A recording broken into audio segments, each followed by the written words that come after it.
ಅದ್ರ ಬಗ್ಗೆ ನನಗೆ ಮಾಹಿತಿ ಇಲ್ಲ. ಅವರು ಸರ್ಕಾರದ ಒಂದು ಭಾಗ. ಮಾನ್ಯ ರಾಜಣ್ಣ ಯಾವ ಅರ್ಥದಲ್ಲಿ ಹೇಳಿದ್ದಾರೆ, ಏನು ಹೇಳಿದ್ದಾರೆ ಅನ್ನೋದನ್ನ ನೀವು ಅವರನ್ನ ಕೇಳಬೇಕು. ಬೇರೆಯವ್ರು ಕೇಳಿದ್ರೆ ಅದಕ್ಕೆ ಅರ್ಥ ಬರೋದು. ಪವರ್ ಸೆಂಟರ್ಗಳು ಕೂಡ ಜಾಸ್ತಿ ಆಗಿದ್ದಾವೆ, ಹಾಗಾಗಿ ಆಡಳಿತದಲ್ಲಿ ತಪ್ಪಿದೆ ಅನ್ನುವಂಥದ್ದು ಒಂದಷ್ಟು ವ್ಯಾಖ್ಯಾನ ಮಾಡ್ತಾರೆ. ಅದ್ರ ಬಗ್ಗೆ ನನಗೆ ಮಾಹಿತಿ ಇಲ್ಲ. ಅವರು ಹಿರಿಯ ಸಚಿವರಿದ್ದಾರೆ, ಅವರಿಗೆ ಮಾಹಿತಿ ಇದೆ. ಅವರು ಯಾವ ಹಂತದಲ್ಲಿ ಯಾವ ಕಂಟೆಸ್ಟಲ್ಲಿ ಹೇಳಿದ್ದಾರೆ ಅನ್ನೋದನ್ನು ನೀವು ಅವರನ್ನ ಮತ್ತು ಮುಖ್ಯಮಂತ್ರಿಗಳನ್ನ ಕೇಳಬೇಕು, ಪಕ್ಷದ ವರಿಷ್ಠರನ್ನ ಕೇಳಬೇಕು. ರಾಜ್ಯಪಾಲರು ನೇರವಾಗಿ ಜಲಸಂಪನ್ಮೂಲ ಇಲಾಖೆಗೆ ನನಗೆ ಅನುದಾನ ಸಿಗ್ತಿಲ್ಲ ಅನ್ನೋ ಒಂದು ಆರೋಪಗಳನ್ನು ಮಾಡ್ತಾ ಇದ್ದಾರೆ. ನನ್ನ ಬಸವೇಶ್ವರ ನೀರಾವರಿ ಯೋಜನೆಗೆ ಅನುದಾನ ಕೊಡ್ತಿಲ್ಲ DCM ಅವರು, ನನ್ನನ್ನು ಮಾತಾಡಿಸ್ತಿಲ್ಲ, ಮನೆಗೆ ಹೋದ್ರು ನಾವು ಯಾರನ್ನೂ ಗೊತ್ತಿಲ್ಲ ಅನ್ನೋ ರೀತಿಯಲ್ಲಿ ವರ್ತಿಸ್ತಾರೆ ಅನ್ನೋ ಆರೋಪಗಳೆಲ್ಲ ಮಾಡಿ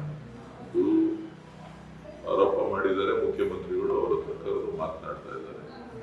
ಸೊ ಏನು ಅನುದಾನಗಳ ವಿಚಾರ ಇದೆ ಅದು ಮುಖ್ಯಮಂತ್ರಿಗಳು ಮತ್ತು ಉಪಮುಖ್ಯಮಂತ್ರಿಗಳಿಬ್ಬರು ಸೇರಿ ಚರ್ಚೆ ಮಾಡಿ ಎಲ್ಲರಿಗೂ ಸಮಾಧಾನ ಪಡಿಸುವಂತ ಕೆಲಸ ಮಾಡ್ತಾರೆ.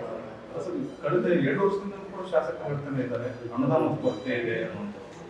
ಇಲ್ಲ, ಅನುದಾನ ಎಲ್ರಿಗೂ ಕೊಟ್ಟಿದ್ದಾರೆ, ಎಲ್ಲರಿಗೂ ರೀತಿ ಅನುದಾನ ಸಿಕ್ಕಿದೆ.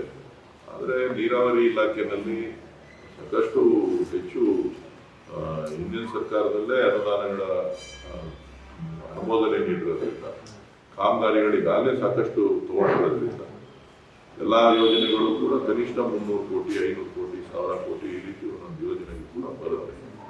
ಸೊ ಈ ಹಿತ ದೃಷ್ಟಿಯಿಂದ ಎಲ್ಲರೂ ಕೂಡ ಸಮಾಧಾನ ಪಡಿಸಬೇಕು, ಆ ಕೆಲಸ ನಡೀತಾ ಇದೆ.